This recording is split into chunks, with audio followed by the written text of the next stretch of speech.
Called Luswata Brant. I work with Icebreakers Uganda as the Clinical Resource Center Manager. And I have a son, which I think it's it's hot like me. I'm a friendly person and a hardworking boy. And actually, I love my work. After my senior six, I just walked away from home and I went to Icebreakers Uganda. So I didn't know where to start from, because actually by that time I didn't even know what Icebreakers is doing, what actually this LGBT organization are doing. So I just walked into Icebreakers Uganda. I had a friend. I had two friends before they came. Before they came to be my workmates. I had Bob, and then actually I went to Icebreakers to see how the operation is going on. So by then, I started to be a volunteer. That was in 2009.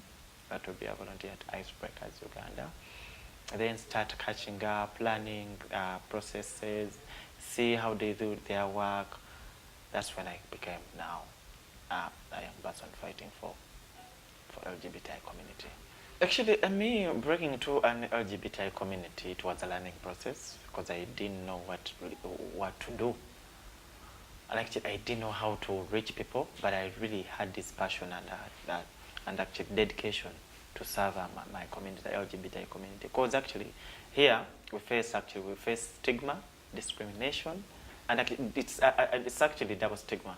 When you're HIV positive, and then you're LGBTI, it's double stigma. So, Icebreakers, by then actually we opened up our first ever LGBTI clinic. That was in 2012. And then actually this clinic was to cater for the needs of LGBTI persons. And actually being that I was dedicated and hardworking, so they gave me the opportunity to be the clinic manager in charge of the community. First time I got actually in touch. I got in touch with my clients at hospital, in the hospitals. The time I got to know, what is HIV in depth, who faces what. Yeah? Do we really have these friendly clinics to cater for our clients? This is the time I got interface with people dying. Me standing actually on their deathbed and actually taking care of them. This is a time I really got more knowledge on what is HIV and AIDS. Actually, the journey for me, I would say that it was easy. Because reason being, I really wanted to know, and I really wanted to have that feeling. I'm like, in fact, I'm part of the community. So I wanted to really know, to get, at least to change. Even if I change one heart or one life, that's a big what? A big change. So I used to really ask. I used to consult. I'll give an example of my boss, Dennis Wamala. I used to always ask, but I had that ABCD, it's happening. How do we go about it? I used to even go to these forums. I used to go to interact with. I used to interact with people living with HIV. I'm like to talk to them, to befriend them, to have that feeling, that touch. That hey, if I touch an HIV, a person living with HIV, do I turn blue, red, black? Yes, we can't provide anything, but then we can do something to change the world. And then it's about determination. I'll continue telling you this. It's about determination. For you to get to whatever you wanna get, it's about determination and actually being down to earth. And actually being able to learn, willing to learn what is happening. Because HIV information keeps on changing, and HIV trend keeps on changing. 4 years back, a person coming out, an LGBTI person coming out as an HIV positive, it was really hard. But then 2 years after, things are changing. First of all, when the bill was passed, was signed into law, I was preparing to go to the UK to be part of the HIV TOT training. But then I went to my family. I always whenever I'm traveling, I always go and say bye to them. But surprisingly, this time I went and actually my mom asked me, Brant, actually he used to ask me all along, where do you work, how do you work? You know, I always tell them, you know, I work with refugees. I work with refugees, and actually I'm in charge of their health. So I always actually, I have to make sure that, you know, I refer them to whatever they can get free and friendly services. So this time he told me, yeah, yesterday I had news that the bill, the anti-homosexuality bill was is about to be passed. But won't you be closed? Won't your organizations be closed? I'm like, okay. I just, and actually, and then I had my half sisters around. So I'm like, we aren't affected. Are you sure? And actually, she's a diehard of Museveni. By this time, she's like, no, if this bill is really passed, I'm not going to what? To vote for Museveni. Reason being, actually, we used actually we always use our local language. You know, abasiyazi baleta sente mu ggwanga, abasiyazi baleta n'eddagala mu malwaliro. She meant that, you know, these homosexuals are the richest people in the world, and these homosexuals are the ones who fund our hospitals. In terms of medication, in terms of equipment. So, if really we pass this bill, we old people are gonna die, because really, all the medication we actually survive on, it's a struggle of an homosexual out there. So I'm like, okay, she has an open mind. Every time I'm up and down, I'm on and off, I'm traveling, I'm doing an outreach somewhere outside Kampala, so I cannot give attention to my son 24/7. Rather, he's staying with my cousin, my really loving cousin. Even if I don't have money to send to him, or even if I don't have money to do shopping, the cousin takes care of him. So, though, however, sometimes in holidays, when I'm on holiday, when I'm on leave, like for example December, yes, I bring him here, and then for like 2 weeks, to have that bond of father to child bond. For me to get to where I am now is because I work with different people.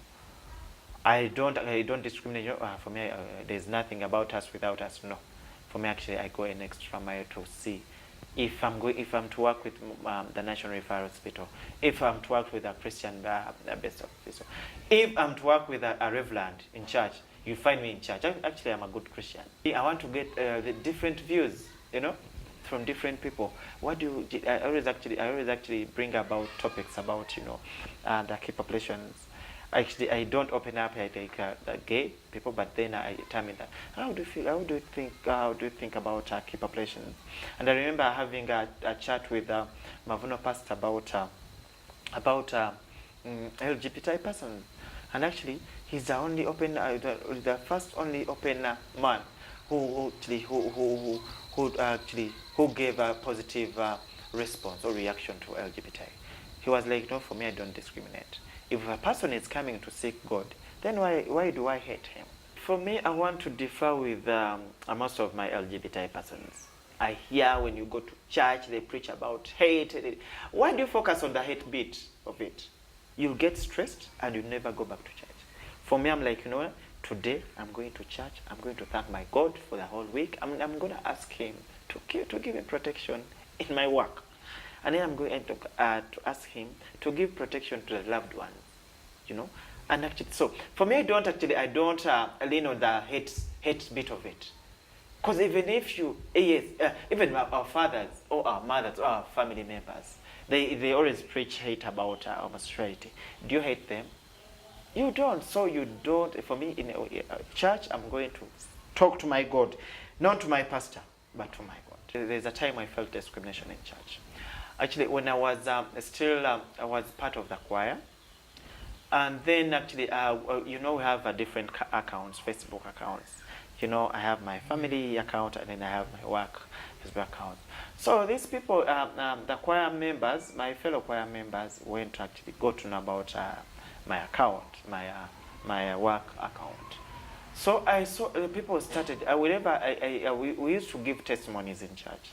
So by that time, I was going to give a testimony that I got my visa to the UK without actually any questioning and what.